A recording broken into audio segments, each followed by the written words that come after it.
Hello दोस्तों, स्वागत है आपका हमारे चैनल ताजा डिस्ट्रिक्ट में। मैं आपके साथ अर्चना। साथ ही आपका स्वागत है हमारे वायरल वीडियो के शो में, जहां आपको मिलता है नए नए वीडियोस जो आपकी करता है मदद सारी चीजों में रहने से अपडेट और साथ ही आपको करता है एंटरटेन। तो चलिए शुरू करते हैं आज का ये शो। हम बात करेंगे एक ऐसी ऐप के बारे में जो आज के समय में लोगों के लिए अलादीन का चिराग माना जा रहा है, क्योंकि लोगों की इच्छा होती है और वो सामान 10 मिनटों में आपके सामने होती है, और वो कोई और नहीं, सभी का जाना माना ऐप ब्लिंकिट है। दरअसल ये एक ऐसा ऐप है जहां आप फल, सब्जियां, किचन का सामान और बहुत कुछ जिसकी भी आपको जरूरत पड़ती है आप वो मंगा सकते हैं। और अब इसका विस्तार होने जा रहा है। लोगों को पहले तबीयत खराब होने पर दवाइयां तो मिल जाती थी, पर अब सीरियस होने पर उन्हें अस्पताल तक पहुंचाने के लिए एम्बुलेंस सेवा भी बहुत जल्द शुरू होने वाली है। आम जनता का कहना है कि अभी तक गवर्नमेंट जो नहीं कर पाई वो एक प्राइवेट सेक्टर ने कर दिखाया है। बस ये लोगों की उम्मीदों पर खड़ी उतरे। साथ ही लोगों की भी बहुत सारी बातें हैं जो लोग कहना चाहते हैं, तो आइए शुरू करते हैं। तो एक यूजर का कहना है कि सार्वजनिक व्यवस्था और नवाचार के लिए एक बड़ी जीत है, और वाकई में अगर ये जीत सफल होती है तो ये एक नई और बड़ी शुरुआत ही होगी। वहीं अगले यूजर का कहना है कि गेम चेंजिंग पहल के साथ आगे बढ़ने के लिए ब्लिंकिट को बधाई हो। गुरुग्राम में 10 मिनट में एम्बुलेंस सेवा शुरू करना तेज, विश्वसनीय आपातकालीन देखभाल की दिशा में एक उल्लेखनीय कदम भी है। इसके बाद अगला यूजर का कहना है कि आखिरकार कुछ सही दिशा में। हाँ, फाइनली 2025 की शुरुआत में ही लोगों को कुछ अच्छी खबरें सुनने को मिल रही है।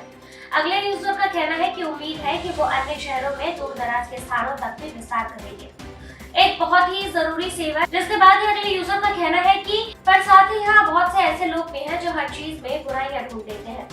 वही एक यूजर का कहना है कि उम्मीद है कि एम्बुलेंस उस अस्पताल तक पहुंचेगी जहां मरीज के परिवार के सदस्य जाना चाहते हैं, ना कि जहां ब्लिंकिट जाना चाहता हो। अब ये तो सीधी ही बात है कि एम्बुलेंस के ड्राइवर आपके कहने से ही आपको हॉस्पिटल तक पहुंचाएगा। वो अपनी मर्जी या ब्लिंकिट की मर्जी क्यों ही चलाएगा, जिससे मरीज को भी दिक्कतों का सामना करना पड़े। खैर, क्या ही करें इन लोगों का। वहीं एक और यूजर का कहना है कि 10 मिनट में खाना पहुंचाने से कहीं बेहतर है। हाँ, ये बात तो बेहतर है ही, पर आपको बताएं कि ब्लिंकिट ने सर्विस का विस्तार किया है, ना कि रिप्लेस। मतलब कि आपको 10 मिनट में खाना तो मिलेगा ही, साथ में एम्बुलेंस सेवा भी प्राप्त होगी। वहीं एक यूजर तो हमारे फाइनेंस मिनिस्टर से कुछ ज्यादा ही डरे हुए हैं।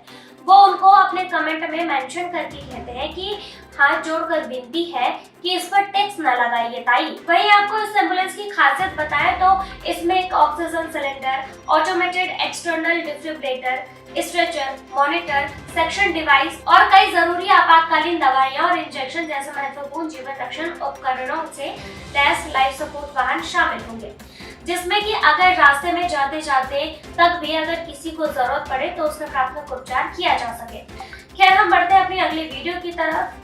कहने के लिए तो दुनिया 21वीं सदी में आ गई है और सब लोग में मॉडर्न दिखने, मॉडरेट कपड़े पहनने और लेटेस्ट गैजेट यूज करने की होड़ है, लेकिन जब बात आती है सोच की या फिर उन लोगों को समझाने की, उन्हें एक्सपेक्ट करने की जो हमारे जैसे ही दिखते हैं, तब नजर आती है वही पुरानी बाबा आदम के जमाने की सोच। ऐसे ही सोच को मिलती इस पोस्ट में जो RTN कनाडा द्वारा एक्स पर शेयर किया गया है। इस पोस्ट में एक वीडियो है जिसमें एक अज्ञात व्यक्ति जो कनाडा में कुछ युवाओं पर रेसिस्ट या नस्लीय या रंगभेदी टिप्पणी करते हुए देखा गया है। ये वीडियो उस वक्त का है जब एक समूह जो संभवतः भारतीय छात्र का था, सड़क के किनारे अपने सामान के साथ खड़ा था। इस दौरान वो व्यक्ति उनके पास आकर बिना उनकी परमिशन से उनका वीडियो बनाता है और उन पर कमेंट्स करता है। वीडियो में वो व्यक्ति कह रहा है कि ठीक है, ये भारत में आए शरणार्थी है, ये जस्टिन ट्रूडो का राज है, कितने सारे भारतीय हैं। इसके बाद वो ग्रुप के चारों तरफ घूमते हुए उनके सामान पर जूम इन करता और कहता है कि इनमें से ज्यादातर भारत से है, जस्टिन ट्रूडो का शुक्रिया। लेकिन उनमें से एक व्यक्ति केवल एक विनम्र मुस्कान के साथ प्रतिक्रिया करता है। वीडियो पर एक टेक्स्ट भी दिखता है जिसमें लिखा है कनाडा में सफेद लोग कहाँ हैं। ये वीडियो हो गया है वायरल और मिलियन से ज्यादा बार देखा गया है। काफी कड़ी प्रतिक्रिया लोगों ने कमेंट बॉक्स में भी दी है। एक यूजर ने वीडियो मेकर को ज्ञान देते हुए रिफ्यूजी और इंटरनेशनल स्टूडेंट का फर्क समझाया है। उन्होंने लिखा है कि हर कोई रिफ्यूजी नहीं होता, इंटरनेशनल स्टूडेंट है जो कनाडा में बेहतर मौके की तलाश में आए हैं। अलग अलग एक्सपीरियंस को अलग तरह से देखना और सबको एक तरह से ट्रीट ना करना जरूरी है। तो एक यूजर ने कमेंट किया है कि इमिग्रेट्स जो अपनी जिंदगियां बना रहे हैं तुम्हें नुकसान नहीं पहुंचा रहे हैं। अगर आपकी पहचान दूसरों को नीचे दिखाने पर निर्भर करती है तो उनकी सफलता आपसे कुछ नहीं लेती है। लेकिन सभी कमेंट्स पॉजिटिव हो ऐसा तो नहीं हो सकता है। एक यूजर जो शायद एक कैनेडियन ही है, उन्होंने कमेंट किया है कि कनाडा सिर्फ इंडियंस को ही इंपोर्ट क्यों कर रहा है। एक और इंडियन यूजर ने कमेंट किया है कि आजकल कोई भी Tom Dick and Harry Indians के ऊपर भौंक रहा है क्योंकि इंडियंस शांत है।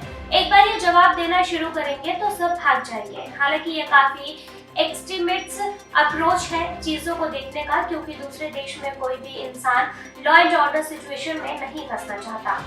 एक और कैनेडियन यूजर ने कमेंट किया है कि इन्होंने दिखाया है कि कैसे लोगों के अंदर दूसरों को अलग करने की प्रवृत्ति कूट कूट कर भर रही है।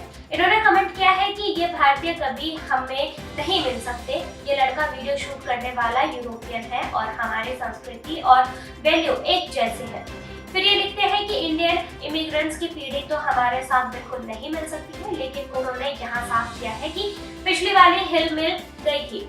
शायद पिछली वाली इमिग्रेंट पीढ़ी के लोग इनके दोस्त होंगे, इस वाली पीढ़ी से ज्यादा भाव नहीं दिया होगा तो शायद गुस्सा हो गए हैं। एक और यूजर है सोने पर सुहागा कि ये इंडियन है और इनका कमेंट काफी अतरंगी है। इनकी सलाह यूं है कि भाई मारो इन्हें, लातों के भूत बातों से नहीं मारेंगे, जो इंडिया इंडिया करे सूद तो पकड़ के। खैर ये तो लोगों की सोच के ऊपर डिपेंड करता है कि वो किस चीज को किस तरीके से सोचते हैं। आपको इनमें से कौन सी वीडियो ज्यादा पसंद आई हो हमें कमेंट करके जरूर बताएं और हमारे चैनल को लाइक, सब्सक्राइब एंड शेयर करना ना भूलें।